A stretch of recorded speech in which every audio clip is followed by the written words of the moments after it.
يا اهلا وسهلا في مطبخ هدى سعيد. هعمل معاكم كيكة جوز الهند.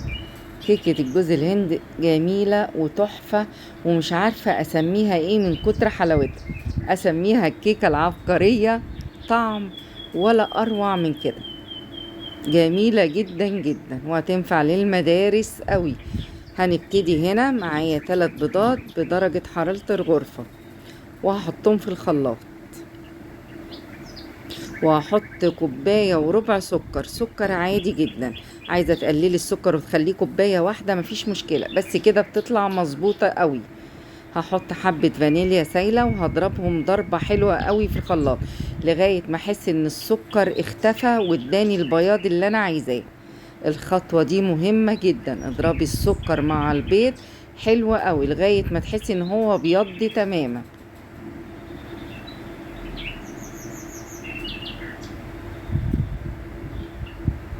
خلاص كده اداني اللون اللي انا عايزاه والسكر اختفى. هحط ربع كوباية سمنة سايحة ونص كوباية زيت. وهحط هنا معلقة صغيرة خل ومعلقة كبيرة من عصير الليمون.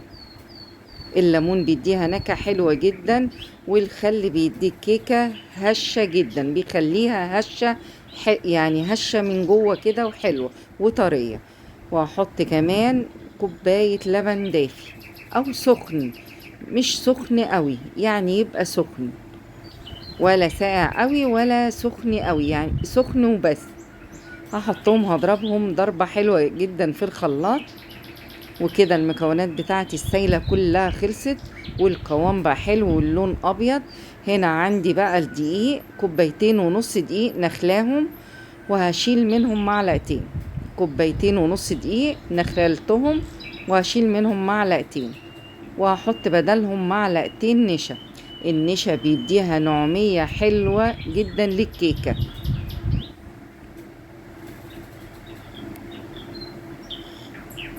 وهحط معلقتين كبار بيكنج باودر، وهحط ذرة ملح، وهحط ربع كوباية جوز الهند.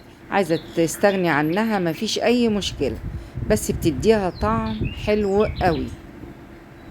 وهحط بقى الخليط بتاعي.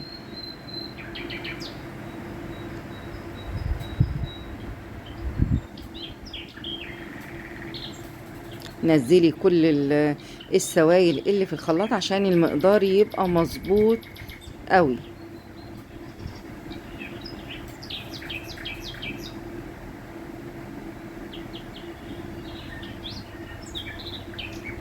هقلبها بالمضرب.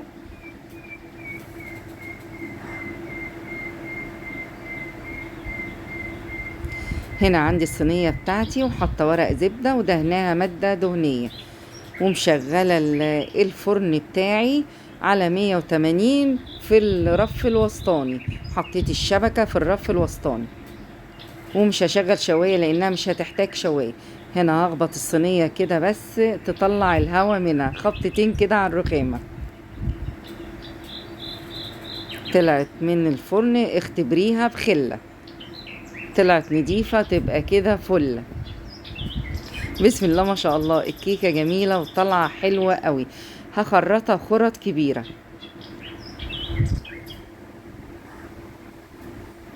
وتنفع كمان الكيكة دي للمدارس. تحطيها في اللانش بوكس كده حلوة قوي قوي، او حد بيشتغل وياخدها معاه. بصي هتصمت معاكي طول النهار. وفي الكليات حلوة جدا جدا. معايا هنا جوز الهند كده حطها في طبق، ومعايا لبن ساقع، لبن عادي جدا من التلاجة مطلعاه. هحط معلقتين كبار كريم جانتيه خام عليها.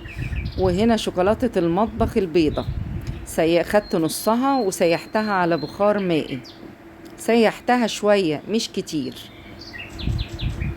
وهحطهم واضربهم على بعض. عايزة تحطي قشطة هنا حطي، انا ما حطيتش قشطة. وهاخد الخرطة واروح حطاها في الخليط اللبن، واروح مطلعاها وحطاها في جوز الهند. الطعم ولا اروع من كده، ولا تقولي لي اشطوطه ولا تقولي لي بطوطه ولا اي حاجه. الطعم حلو جدا. انا هعملها كده زي ما انت شايفه في الورق الفويم، واروح مغلفاها كده واسيبها على جنب. نفس الحكاية، بصوا الكيكة عاملة ازاي، وبصوا الهشاشان وطرية وطعمها تحفة. غطسيها كده في الخليط، اللبن والشوكولاتة والكريم الجانتيه مديها طعم حكاية، وطلعيها حطيها في جوز الهند. وهقفلها كده في الورقة، ما انا بقولك عشان كده بتنفع تحطيها في اللانش بوكس الاولاد، حلوة قوي قوي، يبقى تغيير عن السندوتشات. هنا عملتهم كلهم بسم الله ما شاء الله وغلفتهم كده، هحطهم لمدة ساعتين في التلاجة. وانتي بتاكليها بقى ساقعة كده اكنك بتاكلي حاجة ايس كريم مع لبن مع كيكة مع، بصي مختلفة مختلفة تماما، انا مسمياها عبقرية. بصوا الشكل ولا طعم، واعملي كده بقى بصوا، يعني ايه بقى، ما فيش احلى من كده، والله ما في احلى من كده، الطعم روعة. وجربوها وقولولي في التعليقات.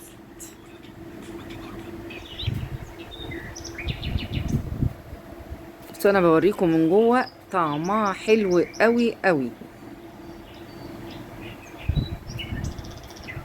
وما تنسينيش في اللايك والشير وتفعلوا زر الجرس عشان يوصلكوا كل جديد، وكومنت حلو كده زيكم. جربوها وقولولي في التعليقات وفي كومنتات ايه رأيكم فيها. الكيكة ولا اروع من كده ولا اطعم من كده، مع كوباية شاي بلبن او كوباية شاي سادة، تحفة.